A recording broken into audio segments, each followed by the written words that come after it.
Street लाइटें हवा में जुगनू की तरह टिमटिमा रही थीं और इस निराशाजनक और नीरस रात में रोशनी पर अंधेरा छा गया था।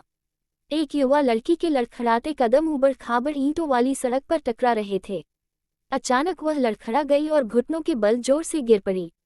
गर्मी की रात की दमघोंटू गर्मी में लिकियान हाँफ रही थी और जोर जोर से सांसें भर रही थी। उसकी उंगलियां उसके कपड़ों को कसकर पकड़ रही थीं। उसने अपने दिल की धड़कन और किसी और के कदमों की धड़कन सुनी। ऐसा प्रतीत होता है कि यह शोर पुराने नर्म तलवे वाले कपड़े के जूतों की एक जोड़ी से उत्पन्न हुआ था और पहनने वाला पैर की विकलांगता के कारण लड़खड़ाता हुआ प्रतीत हो रहा था। ली ने अचानक अपने पीछे देखा, लेकिन स्ट्रीट लैंप के पास छोटे छोटे घूम रहे कीड़ों के अलावा उसकी नज़र में कुछ भी नहीं था। उसकी शक्ल नाजुक थी और सामान्य तौर पर उसे सुंदर माना जाता था, लेकिन अब उसके बाल उसके चेहरे पर असुविधाजनक रूप से चिपके हुए थे, गंदे और पसीने से लथपथ थे और उसके गाल और होंठ पल पल में पीले होते जा रहे थे। वह आमतौर पर जैसी दिखती थी उससे कहीं कम सुंदर लग रही थी। धीरे धीरे उसकी अभिव्यक्ति अजीब तरह से अस्थिर हो गई, लगभग एक बुरी मुस्कुराहट या दुर्भावनापूर्ण दृष्टि की तरह, शुद्ध आतंक के एक उल्लेखनीय लेकिन अवर्णनीय संकेत के साथ। दूर जाओ, वह चिल्लाए और दांत पीसते हुए बोली। अगर मैं तुमसे एक बार छुटकारा पा सकती हूँ तो मैं तुमसे 2 बार छुटकारा पा सकती हूँ। कदम रुक गए। ली ने अपनी आस्तीनें ऊपर कर ली। उसकी बर्फ सफ़ेद भुजाएं अब रोंगटे खड़े हो गईं। गर्मियों की तपती गर्मी में कुछ अदृश्य चीज उसे ठंडा कर रही थी। उसने जमीन से एक ईंट उठा ली। जैसे ही कदमों की आहट हटी, भक्षी कीड़ों के झुंड की तरह हर दिशा से उस पर आ रही थी, लेकिन फिर भी उसकी नजरों में कुछ भी नहीं था। अदृश्य सबसे भयावह है। ईंट से हवा में प्रहार करते हुए ही चिल्लाने लगी। ईंट भारी से भारी होने लगी और खुरदरी सतह से उसकी हथेली में दर्द होने लगा। थककर उसकी आंखों के आगे अंधेरा छा गया। वह कुबड़ी थी, उसकी बाहें उसके टेढ़े घुटनों पर टिकी हुई थीं। फुफकारते और हाँफते हुए वह अनजाने में जमीन की ओर देखने लगी। ली की आंखें सिकुड़ने लगी और उसका पूरा शरीर जोर से कांपने लगा। उसके हाथ की ईंट जमीन पर गिर गई और उसकी सैंडल में पैर की उंगलियों पर गिर गई, लेकिन जैसे कि उसे दर्द का बिल्कुल भी एहसास नहीं हुआ हो। वह लड़खड़ा कर पीछे की ओर चली गई। उसके घुटने मुड़ गए और वह जमीन पर गिरकर बैठ गई। एक छाया। यह एक छाया है। स्ट्रीट लैंप ठीक उसके सामने था, तो प्रकाश में कोई बाधा न होने के बावजूद छाया कैसे बनी? वह छाया काली स्याही की तरह दिख रही थी जो जमीन पर बिखरी हुई थी और एक आकृति भगवान जाने कितनी देर तक उसे देखती रही। ली जमीन पर लकवाग्रस्त हो गया था, लेकिन छायादार व्यक्ति सीधा खड़ा था। यदि आपने कुछ भी गलत नहीं किया है तो आप एक छाया से इतना भयभीत क्यों हैं? ऐसा लग रहा था जैसे उसे तेज हंसी सुनाई दे रही हो। भोर हो चुकी थी, लगभग 5 बजे थे। बिस्तर के दराज पर रखे फोन की भयानक आवाज के साथ घंटी बजी। झाओ युनलान ने शाम से लेकर सुबह तक ओवरटाइम काम किया और जब वह घर पहुंचा तो वह अपने कपड़े उतारे बिना ही बिस्तर पर लेट गया।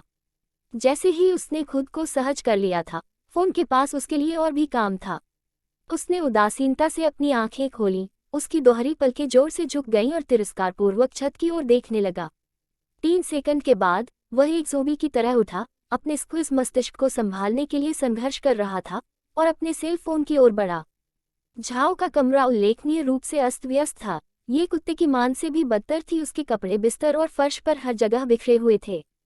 कोई नहीं जानता था कि वे धोने के लिए हैं या पहनने के लिए। बड़े जुड़वां बिस्तर पर सभी प्रकार की विविध वस्तुएं थीं, जिनमें से कुछ तो अकल्पनीय प्रकार की थीं। लैपटॉप के कोने के चारों ओर लिपटा एक मोजा, धूप का चश्मा की एक जोड़ी, एक छाता, एक ओरिगेमी शीश टोपी और सिनेबार का एक पूरा डिब्बा पाउडर। कूड़े कचरे के इतने सारे ढेर एक ही स्थान पर जमा होने के कारण वहां केवल एक व्यक्ति के सोने के लिए पर्याप्त जगह बची थी। झाओ के चेहरे पर बेहद नाराजगी भरी अभिव्यक्ति थी, जिससे ऐसा लग रहा था जैसे वह बस गाली देने ही वाला हो। लेकिन जब उसने फोन उठाया तो उसका लहजा बेहद सामान्य था। शायद उसे इस तरह की जिंदगी की आदत हो गई थी। अब क्या हुआ? कोई मर गया? दूसरी ओर से वान की आवाज आई।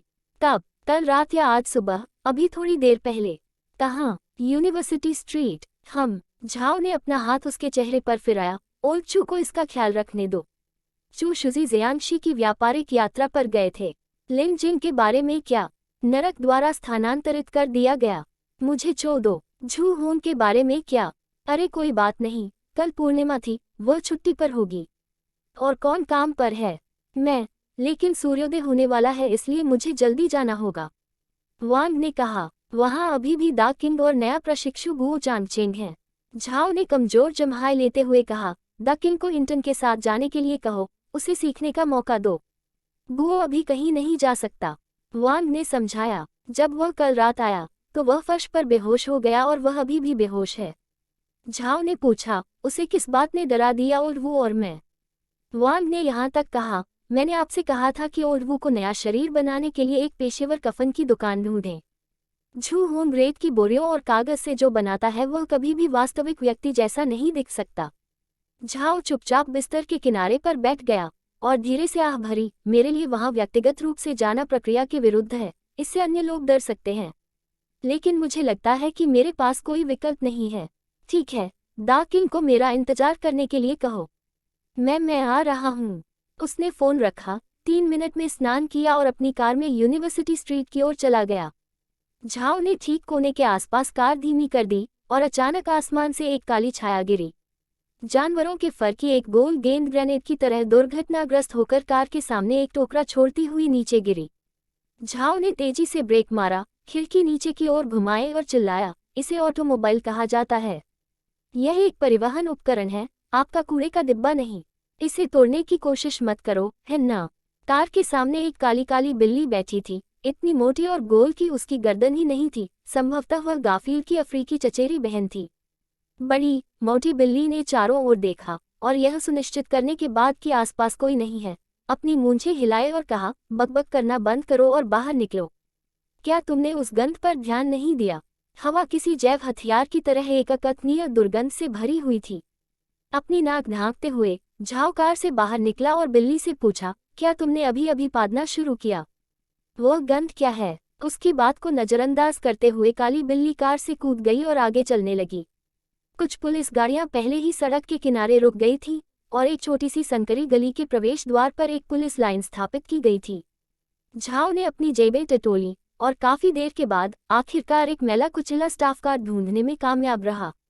पुलिस लाइन की सुरक्षा में तैनात पुलिसकर्मी भी ठीक नहीं लग रहे थे। उसने जल्दी से झाओ के कार्ड पर नजर डाली और उसे वापस कर दिया और फिर एक दीवार पर चढ़ गया और उल्टी करने लगा। झाओ ने अपने पक्षी के घोंसले को खुजाते हुए हतप्रभ होकर कहा, क्या मेरी तस्वीर सचमुच इतनी उबकाई देने वाली है? बिल्ली, जो उससे काफी आगे चल रही थी, अधीरता से पीछे मुड़ी और उसे लंबे और गुस्से में म्याऊं के साथ आग्रह किया। सही है, महत्वपूर्ण सामान। लानत है, ये गंध। मैं 10 कदम भी खड़ा नहीं रह सकता। झाओ नीचे झुक गया और पुलिस लाइन पार कर गया। झाओ अभी अभी आया था, फिर भी ऐसा लग रहा था कि कोई पहले से ही उसका इंतजार कर रहा था। क्या आप विशेष जांच इकाई से हैं? सार्वजनिक सुरक्षा मंत्रालय में हर कोई विशेष जांच इकाई नामक रहस्यमय विभाग के बारे में जानता था। वे निश्चित रूप से निचले स्तर के अधिकारी नहीं थे, लेकिन कोई नहीं जानता था कि उन्होंने वास्तव में क्या किया था। हर बार जब एसआईयू विशेष जांच इकाई से कोई शामिल होता था, तो यह हमेशा उच्च अधिकारियों के आदेश से होता था और कोई भी आपत्ति नहीं कर सकता था। लेकिन अगर वे मौजूद नहीं होते तो किसी को नहीं पता होता कि उन्हें कहाँ पाया जाए। वे एमपीएस से संबंधित थे, लेकिन उन पर हमेशा कड़ी निगरानी नहीं रखी जाती थी। वे कड़ाई से संगठित थे और उनकी प्रक्रियाएं पूरी तरह से गैर पारदर्शी थीं। यदि मीडिया को आधिकारिक मंजूरी नहीं मिली होती तो वे कभी भी एसआईयू का पता नहीं लगा पाते। उनके बारे में कुछ भी साक्षात्कार या रिपोर्ट करना तो दूर की बात है। सच कहूं तो कोई नहीं जानता था कि उन्होंने कैसे काम किया। जब कोई मामला एसआईयू को सौंपा जाता है तो ऐसा लगता है जैसे वह एक ब्लैक बॉक्स में प्रवेश कर रहा हो और जो एकमात्र चीज सामने आती है वह एक रहस्यमय रिपोर्ट होती है। कभी कभी एसआईयू के स्टाफ सदस्य सबसे अधिक चकित करने वाले मामलों से भी अधिक चकित करने वाले होते थे। उनकी केस रिपोर्ट हमेशा विस्तृत, तार्किक और त्रुटिहीन होती थी। मामले को सुलझाने और इसमें शामिल अपराधियों को पकड़ने की पूरी प्रक्रिया का पूरा विवरण देना। लेकिन एक पहलू ऐसा था जो लगातार संदेहास्पद था। मामले के अंत तक अपराधी हमेशा मर जाते थे, जबकि उनके द्वारा संभाले गए अधिकांश मामलों में जघन्य अपराध शामिल थे, जिनमें से अधिकांश संदिग्ध शायद इस तरह की मौत के हकदार थे। यह शायद कुछ हद तक संयोग था। जांच का प्रभारी पुलिस अधिकारी यांग नाम का एक वरिष्ठ पुलिसकर्मी था। उसने झाओ से दोस्ताना हाथ मिलाने की पेशकश की और उत्सुकता से उसे आकार दिया। मैं तुम्हें क्या कहूँ? झाओ युनलान, आप मुझे बस लिटिल झाओ कह सकते हैं। बूढ़ा यांग काफी अचंभित था। उन्होंने कभी सोचा भी नहीं होगा कि यह युवक एसआईयू का चीफ है। उन्होंने झाओ को और भी करीब से देखा और महसूस किया कि वह एक फैशन विज्ञापन के मॉडल की तरह लंबा, पतला और सुंदर था। हालांकि यह कहा जाना चाहिए कि उनका पहनावा बहुत मनभावन नहीं था। एक मैली कुचली शर्ट जो आधे बटनों वाली थी, जिसका केवल आधा हिस्सा ही बाहर निकला हुआ था जबकि दूसरा आधा नहीं लगा हुआ था, और उस पक्षी के घोंसले के केश का तो जिक्र ही नहीं किया जा रहा था। लेकिन आखिरकार चीफ झाओ ही चीफ थे। इससे कोई फर्क नहीं पड़ता कि वह कितना गंदा दिखता था, भले ही वह सड़क पर नग्न होकर दौड़ता हो। निचले स्तर के अधिकारियों को शायद ट्रेन सेटिंग के लिए उसकी प्रशंसा करनी होगी। ओ डियर, ओल्ड यांग ने कहा, आप चीफ झाओ हैं। मेरी अज्ञानता के लिए क्षमा करें। किसने सोचा होगा कि हमारा चीफ इतना युवा और निपुण है। झाओ को चापलूसी करने की आदत थी और स्वाभाविक रूप से कुछ औपचारिकता के साथ उत्तर दिया। इस समय कोई अधीर हो रहा था और एक तेज और स्पष्ट म्याऊ सुनाई दे रही थी। बूढ़े यांग ने नीचे देखा और एक काली छाया देखी जो तेजी से झाओ की पैंट, शर्ट और उसके कंधे पर चढ़ गई।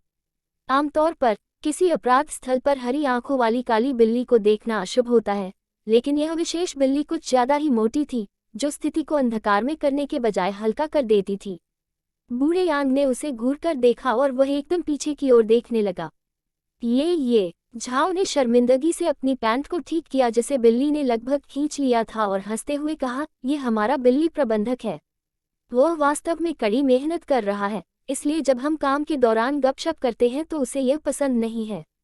बूढ़ा यांग अवाक रह गया। काली बिल्ली ने अहंकार पूर्वक अपनी गर्दन फैलाई, भले ही उसके विशाल आकार के कारण कठिनाई हो रही थी, और अधीरता से अपनी पूंछ घुमाई। झाओ को संदेश मिला और उसने ओल्ड यांग को बिल्ली के गले में बंधा छोटा बैज दिखाया। यह एक एसआईयू विशेष परमिट है। यह मूल रूप से हमारे स्टाफ कार्ड के बराबर है। चिंता न करें, वह एक अनुभवी बिल्ली है, इसलिए वह अपना रास्ता जानता है। उद्धरण चिन्ह ... उद्धरण चिन्ह। बूढ़े यांग को ये पूरी प्रक्रिया निरर्थक लगने लगी। एक क्षण बाद चीफ झाओ ने बिल्ली को उठाया और ओल्ड यांग का पीछा करते हुए अपराध स्थल पर पहुंचे। वे जितना आगे जाते, गंध उतनी ही अधिक खराब होती जाती। एक महिला की लाश संकरी गली में रखी हुई थी, जिसने dragon city university orientation camp छपी टी शर्ट पहनी हुई थी। उसकी आंखें और मुंह खुले थे। उसका शरीर एक तारे के आकार में सपाट पड़ा हुआ था और उसका पेट काटकर खाली कर दिया गया था। बूढ़े यांग ने अपनी नाक को कागज के तौलिए से ढांक लिया। वह परेशान दिख रहा था। झाओ के कंधे पर बैठी मोटी बिल्ली ने एक लंबी म्याऊ निकाली, जमीन पर छलांग लगा दी और लाश के चारों ओर 2 बार चक्कर लगाया। फिर वह लाश के पास रुका, बैठ गया और एक अच्छी तरह से प्रशिक्षित खोजी कुत्ते की तरह झाओ को घूरने लगा। झाओ लाश की ओर चला और अपनी फटी हुई जेब से एक जोड़ी मैले दस्ताने निकाले और उन्हें पहन लिया। उसने उस स्थान की जांच की जिस पर बिल्ली बैठी थी और ध्यान से लाश की एक भुजा को ऊपर उठाया। बूढ़े यांग ने करीब से देखने के लिए आगे की ओर झुकते हुए फर्श पर एक खूनी हाथ का निशान देखा। वह निश्चित रूप से किसी इंसान का हाथ नहीं हो सकता। हथेली केवल एक बच्चे के हाथ के आकार की थी, फिर भी उंगलियां कम से कम 20 सेंटीमीटर लंबी थीं। बूढ़ा यांग व्यावहारिक रूप से अपने पूरे जीवन में एक पुलिसकर्मी रहा था और उसने कभी भी इतना विचित्र कुछ नहीं देखा था। जबकि यांग अभी भी स्तब्ध था, झाओ ने गंभीर स्वर में टिप्पणी की, इस बिंदु से एसआईयू इस मामले का प्रभारी होगा। हैंडओवर प्रक्रिया 2 कार्य दिवसों में पूरी हो जाएगी। बूढ़े यांग को जवाब देने का कभी मौका नहीं मिला क्योंकि झाओ ने एक जीर्ण शीर्ण दरवाजे की ओर इशारा किया और पूछा, ये कौन सी जगह है।